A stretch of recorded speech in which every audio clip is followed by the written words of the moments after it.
Okey, Assalamualaikum bersama si Fubi. Hari yang ketiga. Yang ketiga adalah cerita ataupun pencerahan tentang fermentation. Fermentation ni pun selalu di dipertanyakan sebab tanda fermentation tu adalah dengan gas. Gas, bila ada gas tu orang tanya, kenapa ada gas? Kenapa yang ni tak ada gas? Kenapa yang ni rasa masam? Kenapa yang ni rasa agak lebih masam ataupun yang ni kurang masam, yang ni cair? Tu adalah elemen-elemen, sebabnya adalah fermentation ataupun penapaian dalam madu. Kenapa berlakunya fermentation dalam madu? Yang pertama adalah moisture content lah dalam madu. Dalam madu tu ada kandungan air. Jadi dalam air tu, fermentation ataupun penapaian, dalam air tu dia ada kandungan yeast dalam tu yang tolerance dengan sugar tadi, dengan fructose, dengan glucose. Kalau tengok kat Sifu dah tulis dulu lah sebab panjang kan persamaan dia. Jadi Sifu B tulis dulu. Jadi tak adalah buang masa sangat kan menulis. Tapi tak tahulah korang faham ke tak faham, tapi dia punya simple equation dia macam ni lah. Persamaan dia lebih kurang macam ni. Ni madu akan berlaku fermentation tu dengan sebab apa? Dengan adanya yeast dalam air, dalam madu tu. Dalam madu, setiap madu tu ada air. Kalau tak ada air tu dah nama kayu lah, keras, pepejal kan. Jadi dalam madu, ada orang kata dalam madu Sifu mana ada air, madu yang ori tak ada air. Tu dia belum banyak membaca lagi lah. Dia kena hadam dulu. Ada madu ada water content, semua madu, hatta madu sidir yang terpekat sekali dalam dunia ada 15% air ataupun 14% air dalam tu. Berbeza dengan kalau madu dekat negara Nusantara ni yang humidity dia tinggi, dengan hujan, dengan kelembapan dia yang tinggi, lagilah tinggi kan kandungan air dalam tu, 24%. Kalau kelulut sampai 30%, 33%. Jadi tentu lebih cepat berlaku fermentation kat situ. Ini untuk madu yang raw lah, madu yang raw. Jadi prosesnya macam ni, persamaan dia macam ni. Yeast ni akan uraikan, dia akan bertindak balas dengan sugar dalam tu, gula dalam tu, iaitu gula dalam fructose dan dalam glukosa. Ni istilah dia lah, dia punya nama term dia bagi fruktosa dengan glukosa tu kan. Jadi dia akan menguraikan, dia akan menghasilkan sebatian lain yang menjadikan lebih masam tu. Dia akan jadi sebatian alkohol, bukan alkohol memabukkan lah. Dia akan menjadi cuka lah, dia akan menjadi cuka. Hasil akhir dia akan menjadi cuka. Dan sewaktu proses sebelum cuka ni dia akan hasilkan satu sebatian yang menghasilkan ada elemen alkohol dan menghasilkan CO2. Itulah gas tu, CO2. Dia akan menghasilkan CO2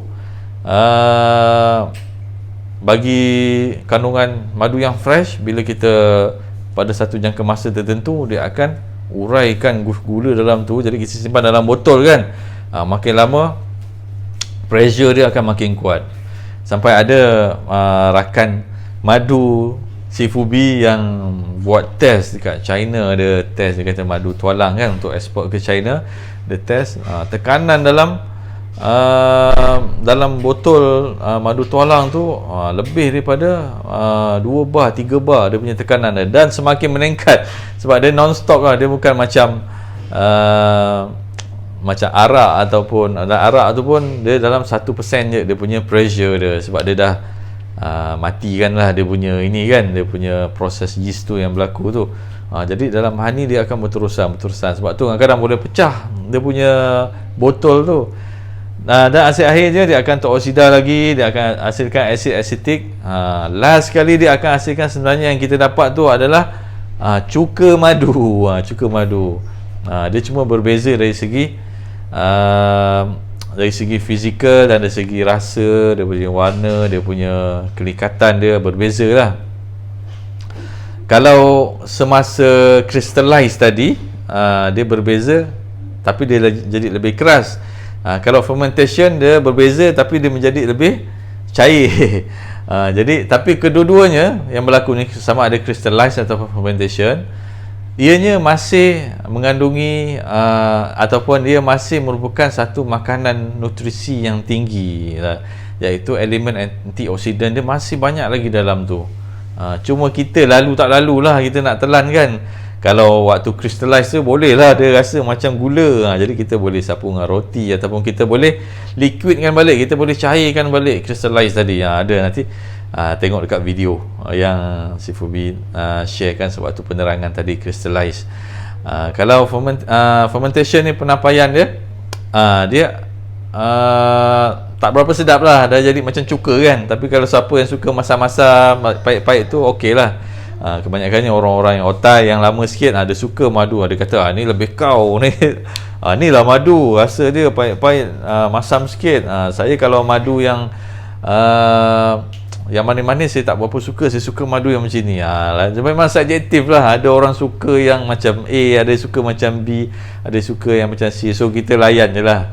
Janji kita jelaskan, ni madu dia ada nutrisi dia kat sini. Yang penting kita jaga keaslian, kita jaga dia punya sumber nektar tu dari mana kan, kualiti dia tu.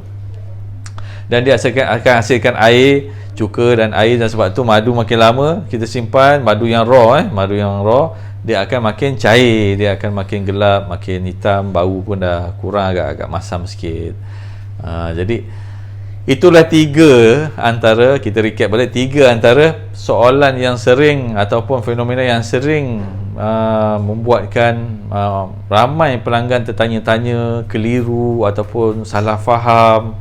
Jadi sebaiknya kita sebagai pembekal madu ataupun yang geng kasih sengat si Fubi yang si Fu ajar tentang sedikit ni, tentang macam mana kita nak handling objection ataupun kita nak bukan handling objection lah, kita nak bagi pencerahan yang betul kepada pelanggan-pelanggan kita ataupun kepada orang yang dia minat madu tapi dia masih keliru dengan fenomena ni. Jadi dia bila dia dapat keadaan yang macam ni, dia dah tawar hati lah, dah kata ni susah nak cari madu yang asli ni. Sedangkan dia yang kurang input tentang fakta-fakta madu ni kan.